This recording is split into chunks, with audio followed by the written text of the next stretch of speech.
اعوذ باللہ من الشیطان الرجیم بسم اللہ الرحمن الرحیم لا جناح علیکم ان طلقتم النساء ما لم تمسوهن او تفرضوا لهن فریضہ، تم پر کوئی گناہ نہیں ہے اگر تم عورتوں کو طلاق دے دو جن کو تم نے ابھی چھوا ہی نہیں اور تم نے ان کا مہر مقرر نہیں کیا، ومتعوهن اور ان کو کچھ خرچہ دو، کوئی تحفہ وغیرہ۔ بڑی عجیب بات آ رہی ہے، وعلی الموسع قدرہ وعلی المقتر قدرہ، خوشحال اپنی حیثیت کے مطابق دے اور تنگ دست اپنی گنجائش کے مطابق دے۔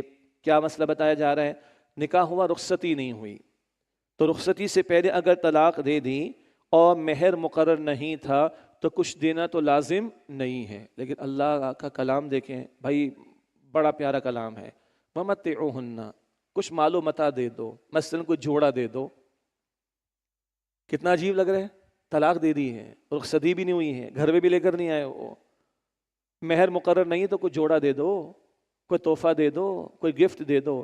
طلاق پر گفٹ، قربان جائیے، کڑوی بات، ناخوشگوار بات، اس پر دین کی خوبصورت تعلیم ہے۔ سوچئے، یہ دین اتنا پیارا ہے، قدر کریں اس دین کی ہم لوگ۔ یہ دین اتنا پیارا کہ کڑوے معاملے پر، ناخوشگوار معاملے پر اللہ کہہ رہے تحفہ دے کے رخصت کرو، تو جب بیوی کو گھر میں رکھو گے، شوہر بیوی ساتھ ہوں گے، تو اللہ کے دین کی احکامات اور تعلیمات کتنی خوبصورت ہوں گی، کتنی پیاری ہوں گی۔ ہم بھی تب پیارے ہوں گے جب پیاری تعلیمات پر گھروں میں عمل ہوگا انشاءاللہ تعالی۔ یہ دوبارہ پلیز مجھے اجازت دیجئے، میں ریپیٹ کر رہا ہوں بار بار، یہ کڑوے معاملات میں اتنی پیاری تعلیم ہے، تو روٹین کے تعلق جب لباس کہاں شوہر بیوی کو، تو کیا خوبصورت تعلیم اللہ اور اللہ کے رسول کی ہوگی صلی اللہ علیہ وسلم۔ اللہ ہمیں قدر کرنے، عمل کرنے کی توفیق دے۔ علی الموسع قدرہ وعلی المقتر قدرہ، خوشحال اپنی حیثیت کے مطابق دے۔ برانڈڈ پہنتے ہو نا تو برانڈڈ ہی دے دینا جی، برانڈڈ پہن دو، وسعت ہے تو برانڈڈ دے دو، اور اگر معمول کا ہے تو معمول کا دو۔ وعلی المقتر قدرہ، اور تنگ دست اپنی گنجائش کے مطابق دے۔ متاعا بالمعروف، یہ معروف طریقے کے مطابق خرچہ دینا ہے، یہ تحفہ تحائف دینا ہے، یہ خرچہ دینا ہے۔ حقا علی المحسنین، یہ نیک لوگوں پر لازم ہے۔ اللہ اکبر، محسنین، حسن کے ساتھ عمل کرنے والے، اللہ کے نیک بندوں پر لازم ہے کہ ان معاملات کو بھی خوش اسلوبی کے ساتھ پائے تکمیل کو پہنچاؤ۔ ہماری تو مار دھاڑ ہوتی ہے، تھر پھاڑ دیتے ہیں، لسٹیں جاتی ہیں، یہ بھی واپس کرو، ہاں، پولیس والوں کو بھجوا دیتے ہیں، بدماشوں کو بھجوا دیتے ہیں۔ اللہ اکبر کبیرہ۔ وَإِن طَلَّقْتُمُوهُنَّ مِن قَبْلِ أَن تَمَسُّوهُنَّ، اور اگر تم انہیں طلاق دو اس سے پہلے کہ تم نے ان سے خلوت کی ہو، خلوت وہی رخصتی کا معاملہ، تعلق قائم ہونا، اور اگر تم نے انہیں طلاق دی اس سے پہلے کہ تم نے ان سے خلوت کی ہو، وَقَدْ فَرَضْتُمْ لَهُنَّ فَرِيضَةً، اور تم ان کے لیے مہر مقرر کر چکے تھے، تو فَنِصْفُ مَا فَرَضْتُمْ، تو نصف مہر ادا کرو جو تم نے مقرر کیا ہے۔ رخصتی سے پہلے طلاق دی، مہر مقرر تھا تو کتنا دینا ہوگا؟ آدھا، نصف دینا ہوگا۔ آگے قربان جائیے قرآن کی اور پیاری تعلیم، الا ان یعفون، سوائے اس کے کہ وہ خود ہی معاف کر دیں، وہ عورت ہی معاف کر دے، نہیں چاہیے۔ او یعفو الذی بیدہ عقدۃ النکاح، یا وہ شوہر معاف کر دے کہ جس کے ہاتھ میں نکاح کی گرہ یعنی اختیار ہے۔ اور سنیں، وان تعفوا اقرب للتقوی، اور اے شوہرو اگر تم معاف کر دو تو یہ تقوی سے بہت قریب ہے۔ شوہر کا معاف کرنا کیا ہوگا؟ آدھا نہیں، پورا دے دے۔ اللہ اکبر۔ او بھائی، یہ طلاق کے موقع کی رہنمائی، اور کیا اقرب للتقوی، یہ سپرلیٹو ڈگری، یہ بہت سب سے قریب ترین ہے تقوی کے۔ کیا؟ تم شوہر ہی معاف کر دو جن کے ہاتھ میں نکاح کا اختیار ہے، تم پورا ہی دے دو۔ اللہ اکبر۔ کون پڑھتا ہے؟ کون سنتا ہے؟ کوئی ایک اورینٹیشن 2 گھنٹے کی بھی ہوتی ہے، شوہر یعنی جو لڑکے لڑکی کی شادی ہونے والی ہے الگ الگ، ٹھیک ہے، کوئی اورینٹیشن الا ماشاء اللہ، یہ قرآن ولا سبحان اللہ ولا تنسوا الفضل بینکم، اور آپس کے معاملے میں احسان کا برتاؤ کرنا نہ بھولو۔ یہ اللہ کا کلام تو دیکھیں، وہ اتنی کڑوی بات ہے، احسان کرنا مت بھولو۔ کڑوے معاملے پر اللہ کہتے ہیں احسان کرو، تو روٹین کے معاملات میں تو کتنا احسان کا معاملہ ہونا چاہیے۔ یہ شوہروں کو بھی سمجھنا ہے زیادہ، اور یہ بیویوں کو بھی سمجھنا ہے۔ اللہ ہم سب کو سمجھ عطا فرمائے۔ ان اللہ بما تعملون بصیر، بے شک جو کچھ تم کر رہے ہو اللہ اسے خوب دیکھنے والا ہے۔ اللہ شوہر کو بھی دیکھ رہا ہے، بیوی کو بھی دیکھ رہا ہے، بھائی ساس کو بھی، سسر کو بھی، نن کو بھی، بھاوج کو بھی، بہو کو بھی، داماد کو، اللہ سب کو دیکھ رہا ہے۔ اور کیا ہے اللہ کا دیکھنا؟ فار انفارمیشن نہیں ہے، کل حساب بھی ہونا ہے، اللہ ہم سب کے حساب کو آسان فرمائے۔ اب اللہ کے کلام کی ترتیب دیکھیے، بہت ہو گیا بھائی گھر گھر کا معاملہ، گھر کی باتیں بہت ہو گئی، بھول نہ جانا اللہ کو۔ اب دیکھیے نماز آ گئی، حافظوا علی الصلوات والصلاۃ الوسطی، نمازوں کی حفاظت کرو اور خاص طور پر درمیانی نماز کی۔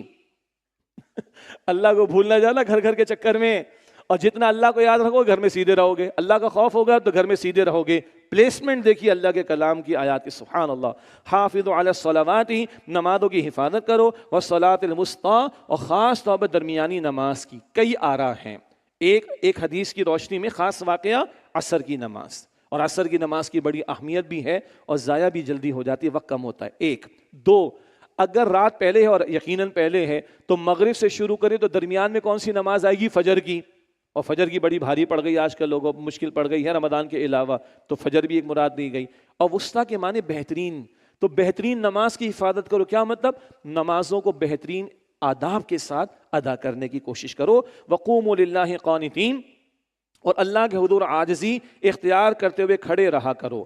فَإِنْ خِفْتُمْ فَرِجَالًا أَوْ رُكْبَانًا، پھر اگر تمہیں خوف ہو دشمن کا تو چلتے چلتے یہ سواری پر نماز ادا کر لو۔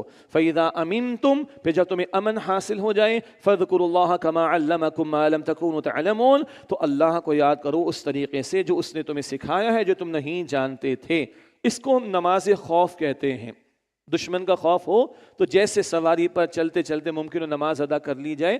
اس کی کچھ وضاحت سورہ نساء میں بھی آئے گی انشاءاللہ۔ والذین یتوفون منکم ویذرون ازواجا فاذا امنتم فاذکروا اللہ، پھر جب تمہیں امن حاصل ہو جائے تو اللہ کو یاد کرو، کما علمکم، جیسے اس طریقے پر جو اللہ نے تمہیں سکھایا۔ کیا اللہ نے نماز کا طریقہ قرآن میں بتایا ہے؟ تو ہمیں کس نے بتایا؟ اللہ کے رسول نے علیہ السلام۔ یہ سنت کی اہمیت ہے۔ ما لم تکونوا تعلمون، جو تم نہیں جانتے تھے۔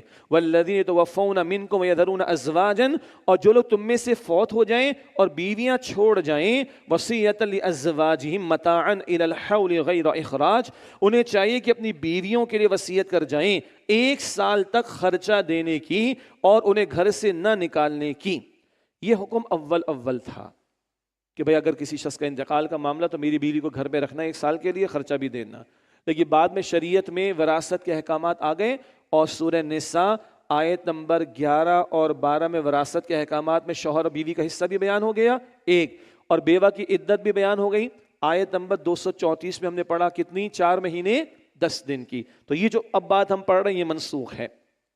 فَإِنْ خَرَجْنَا فَلَا جُنَاحَ عَلَيْكُمْ فِي مَا فَعَلْنَ فِي أَنفُسِهِنَّ مِن مَّعْرُوف، پھر اگر وہ خود چلی جائیں تو تم پر کوئی گناہ نہیں اس میں جو کچھ وہ اپنے بارے میں کریں معروف طریقے کے مطابق۔ وہی بات، ایک خاتون بیوہ ہو گئی، عدت پوری ہو جاتی ہے، وہ نکاح کے کرنا چاہے تو شریعت نے اس کی گنجائش عطا کی ہے۔ واللہ عزیز حکیم، اور اللہ بہت غالب بڑی حکمت والا ہے۔ وَلِلْمُطَلَّقَاتِ مَتَاعٌ بِالْمَعْرُوف، اور طلاق یافتہ عورتوں کو بھی معروف طریقے کے مطابق کچھ خرچ دینا لازم ہے۔ عدت، اچھا 1 اور 2 کی حد تک عدت خاتون کہاں گزارے؟ شوہر کے گھر پہ، تاکہ رجوع کا امکان رہے۔ اور اس عدت کے دوران خرچہ کس نے دینا ہے جی؟ شوہر نے دینا عدت کے دوران۔ اس کے بعد عدت ختم، اور اگر شوہر رجوع نہیں کرتا 1 اور 2 کی حد تک تو خاتون کوئی اور نکاح کر سکتی ہے۔ حقا علی المتقین، یہ متقین پر لازم ہے۔ کذالک یبین اللہ لکم آیاتہ لعلکم تعقلون، اسی طرح سے اللہ تمہارے لیے احکام کھول کر بیان فرماتا ہے تاکہ تم سمجھو۔ اللہ ہمیں ان احکام کو یقین عطا فرمائے۔ اللہ میرے آپ کے ہم سب کے گھرانوں کی حفاظت فرمائے، تقوی والی زندگی عطا فرمائے، وہ لباس والی کیفیت زوجین کو ہمارے گھروں میں اللہ عطا فرمائے۔ اللہ ہم سب کی تمام مسلمانوں کی مغفرت فرمائے، اللہ رحمت فرمائے، جہنم سے آزاد فرمائے، اللہ ہم سب کو جنت الفردوس عطا فرمائے۔ وآخر دعوانا ان الحمد للہ رب العالمین، والسلام علیکم ورحمۃ اللہ وبرکاتہ۔